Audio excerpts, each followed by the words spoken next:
Welcome at maraming salamat sa pagdalaw sa channel na ito. Ito nga pala, may tanggap ako na Astron LED TV 32 inches. Share ko lang ito sa inyo. Tanggap ko ito dito sa shop paggawa ng customer. Ang problema nito, ayan, nakasaksak na. May sound naman siya, kaya lang walang picture. Okay naman ang backlight nito, ayan no. May backlight naman siya. Bali, yan lang talaga ang naging problema niya. Walang lumalabas na picture. Buksan ko lang to, tuklasin natin kung ano ang naging problema nito. Ang gawin natin, focus tayo sa top board. Mostly kasi sa ganito na problema, may kinalaman ito sa top board. Yung top board nga pala natin, nakaranas na ng gawa, yan no. Bago natin ito umpisahan, plug in ko lang. Power on. Ayan, may power na tayo. Yung ating read indicator, mayroon na rin. Power on ko lang dito sa kanyang manual. Ayan, nag-on na siya. Ayan. Magsukat tayo ng supply dito sa kanyang 12 volts galing main board papunta dito sa top board. Yung ating multimeter nga pala nakasit na sa DC volt. Yung ating negative line dyan naka-grounding sa ating HDMI. Dito tayo sa kanyang fuse. Ayan, may supply naman na 12 volts input papuntang top board. Dito tayo sa kanyang bone or BGH. Dito. Ayan, wala tayong reading, negative. Ibig sabihin may problema. Kung bakit walang BGH ito or bone, alamin natin. Try natin magsukat dito sa kanyang mga signal. Ito mga bilog-bilog na ito. Sukatan natin ito. Ang ibig sabihin nga pala nito, itong mga bilog-bilog na nasa itaas at saka yung mga bilog na nasa baba, ito yon. Itong nakasulat na ito yung mga bilog-bilog na nasa itaas at saka itong nasa baba naman, yun naman yung mga bilog-bilog na nasa baba. Sukatan natin itong bilog-bilog na CKB1 at saka CKBB1 at ganon din itong CKB2. Bali, dalawang bilog dito sa itaas at ganon din sa baba, dalawang bilog din. Yan yung susukatan natin. Set lang natin yung ating multimeter sa resistance mode. Ito, naka-resistance mode na ito, naka-auto. Ito yung kanyang CKB1, ito naman yung kanyang CKBB1. At ito naman yung kanyang CKB2. At ito naman yung kanyang CKBB2. Bali, susukatan natin itong dalawa na nasa baba. At itong dalawa na nasa itaas. Ito nga pala, may gumawa na nito dati. Baka nag-cut siya dito. Kaso nung na-cut niya, hindi umuki. Kaya ang ginawa niya, binalik niya na lang.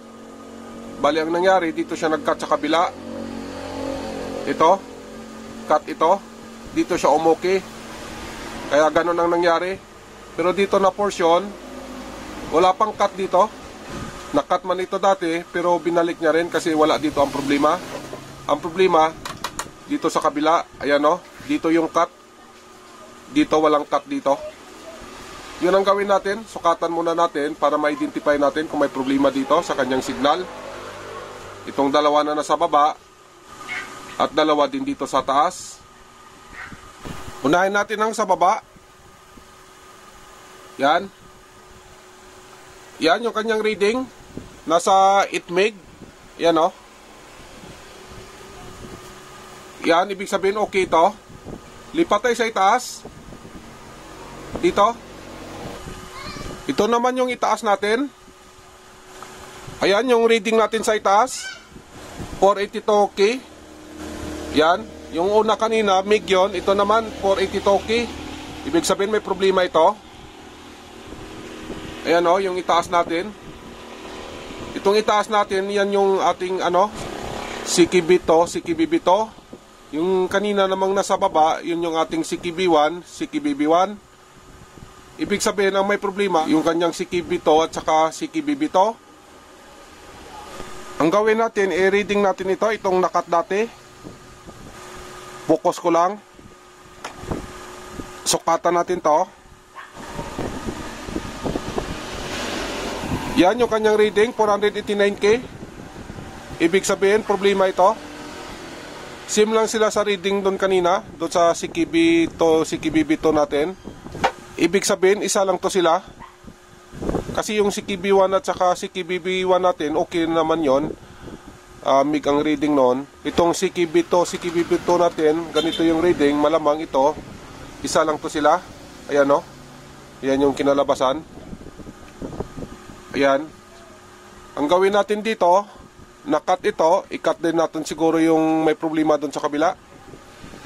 Try natin kung ano ang kinalabasan. Ayan, na-cut na natin yan. Hindi na tayo nahirapan mag-cut kasi dating cut na yan. Ito, sukatan natin.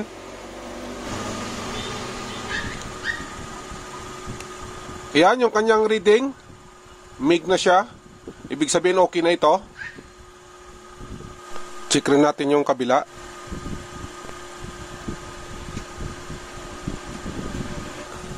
Yan yung kanyang reading, mig na rin. Okay na ito. Check natin yung kanyang bone or BGH kung may reading na ito. Ito, on ko lang, nakasaksak na siya. Ayan, may power na tayo. Yung ating indicator light, ayan. On ko na lang dito, manual. Ayan, wala pa rin. Ayan, nag-on na siya. Sukat tayo dito sa kanyang bone. Ayan, may reading na tayo. Ayan o. Tingnan natin yung kanyang picture. Ayan, may screen na. Asimbol ko na lang to. Final test tayo. Okay naman yung resulta sa ginawa natin. Malinis naman yung kanyang screen. Ayan o. Ayan, okay naman siya. Bali, ang nangyari dito, dati na siyang may cut sa CKBB to. Ang ginawa natin, nag-cut din tayo ng CKBB to. Bali, ang nangyari sa kanya, yung kanyang left and right na signal na CKBB to, nakat na lahat. Pero ang kinalabasan, okay naman. Ayan o, ayan yung kanyang screen. Malinis naman ito. Okay pa. Kahit na nakat na lahat, yung kanyang left and right na CKBB to. Hanggang dito lang tayo. Maraming salamat nga pala sa oras nyo. Sana makatulong ito sa inyo, itong ginawa nating video. God bless sa inyong lahat. Mag-iingat kayo lagi. Kung nakabinipit kayo, pahingi na lang din ng like at saka subscribe. Mabuhay kayong lahat. Mag-iingat kayo lagi. Bye-bye.